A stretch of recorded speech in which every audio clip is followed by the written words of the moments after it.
This is the Motu M4 4-in 4-out USB audio interface. Let's have a look at what's in the box and talk about my first impressions to it. All right, let's take a look at the outside of this box. So, nice graphic, no frills, kind of straight to the point. On the back here, we've got some info, some features of this interface, and some connectivity options. Of note, it features this ESS Saber to the power of 32 Ultra trademark DAC technology for superb analog sound or whatever, but who knows. Cool. So to the side here, we've got some graphic and info on the bundled software. I kind of wish there was more stuff here. For example, some effects plugins or some, I don't know, some actual standalone virtual instruments that you can host in your own DAW, but it looks like it's just got its own Performer Lite DAW and some loops that you may or may not be able to use outside of that DAW. Cool, nothing much there. All right, let's go ahead and crack this open.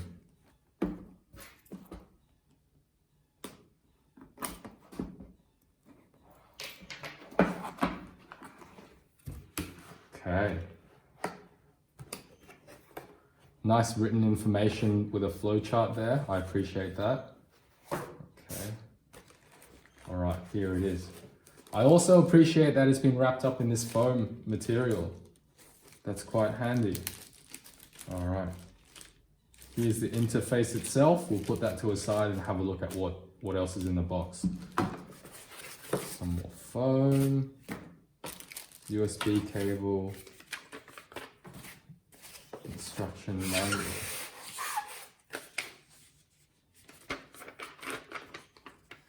All right, these are just safety precautions, not very interesting.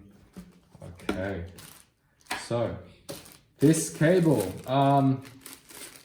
is a USB-C to USB-A. So USB-C coming out of the Motu M4, USB-A into your computer or Mac.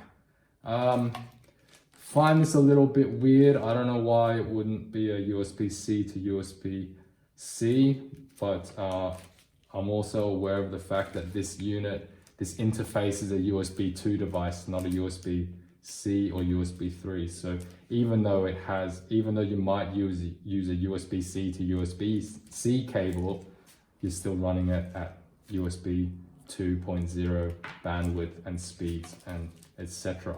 Okay, enough about that. Let's open this up.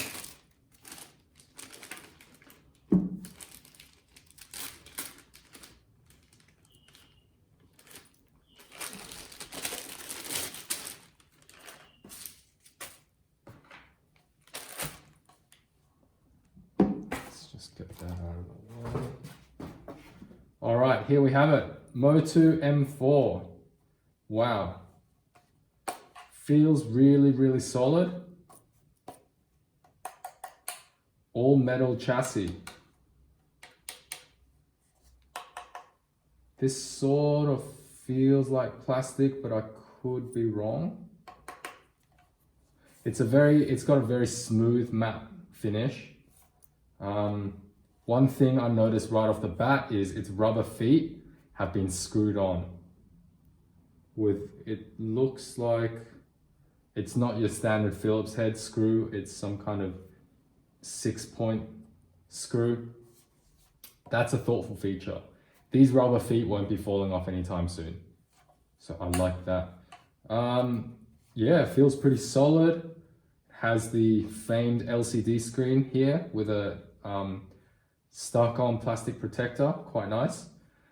Taking a look at the top, there's the Motu M4 brand label logo thingy and the M4 product name. Okay, looking at the front panel here, we've got our two combo XLR/1/4-inch jacks. The connectors are Amphenol, good connectors. And there's no switch or button to signify whether your TRS or 1/4 inch cable is a line or an instrument. So I am just assuming that this hardware is going to know whether it's a, you know, a hot signal like an electric guitar or a line signal like, you know, I don't know, your external outboard gear going into this interface. So, I mean, it would have been nice if there was a button or a switch that we could switch between the two, but you're just gonna have to assume that it will do it automatically. Another nice feature I noticed about this is that it's got individual switches for the 48 volt phantom power. This is really handy if you want to plug in 2 microphones into each of these, or you know, plug in 2 microphones into these 2 preamps, one being a condenser mic, which does require 48 volts of phantom power, and another that doesn't, for example, a ribbon or a dynamic mic. So that's a nice feature. Below the 48 volt phantom power button, we've got our monitor button. You press this if you want to use direct monitoring. For me, I bought this so that I could use direct monitoring, so I'll probably always have this on. And then up the top here, we've got our gain knobs for setting the gain. These knobs feel quite smooth.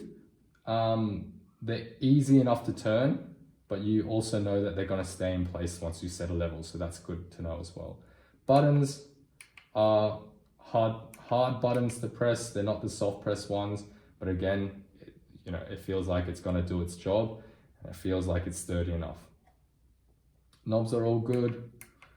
Then to the right of that, we've got our input/playback mix knob. This is essential, and this is essential for me. This is one of the major reasons why I bought this interface, is so I can blend in the level of input to the playback coming from the DAW, so I can accurately set a mix into my headphones for when I'm tracking. For example, if I'm singing, I'd want to hear my own vocal as well as the playback coming from the DAW, and I can set the balance between those two appropriately. I'm not so happy about how easy it seems to turn this knob. Compared to my other interface, the older one, there was a lot more resistance to the knob, which was a good thing because I could be confident that you could set a level and it would stay there with even if you accidentally bump the sides of something. I'm not so confident about this here. It does feel like it can move quite easily, which could be worrying, but I'll see how it goes. Down the bottom here, this 3 or 4 button, you press it and you can use direct monitoring with the inputs, the line inputs on the back 3 and 4. I'll talk more about this back panel in a moment. To the right, here's our LCD screen. Obviously this isn't plugged in and powered on, so I can't really show you what this does, but it's supposed to be a meter for your inputs and outputs, all of them, including your 4 ins and 4 outs. I'm very excited to see how this works in practice. I'll let you guys know in a later video. Then to the right of that, our big monitor button that controls the output of the monitors that come out here. And to the right of that, a separate headphone knob output control and our headphone output jack, which is a 1/4 inch jack. All right, down the bottom, nothing to see here except for those screwed on feet. Again, this is a very nice feature and I do appreciate it. On the back here, we've got a power switch, which is very rare for USB bus powered interfaces in this price range, but also a welcome touch. And I suspect that they put this here because people might then complain of this LCD screen being on all the time, which they might not like. Then we've got our MIDI in and outs for your external MIDI equipment and a USB-C port, Kensington lock over here, unbalanced RCA outputs, which mirror the main outputs. And then we've got our 1, 2, first and second outputs. These are balanced 1/4 inch TRS cable connectors that will feed out a balanced signal. 3 and 4 are also outputs. I think you can send them to another pair of monitors if you wish, or some other outboard equipment. And then, as I mentioned, to the very right, we've got our line input for 3 and 4. All right.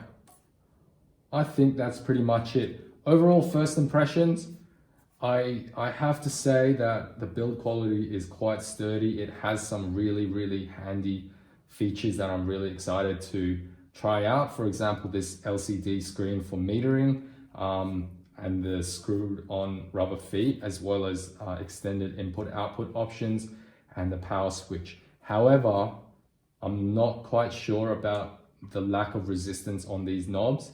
It might take a lot of care when actually working with in practice. But I think that's pretty much it for this video. I'll make another one letting you know how I go with this and give you guys an update on the performance of this thing. All right, until then, I'll see you then.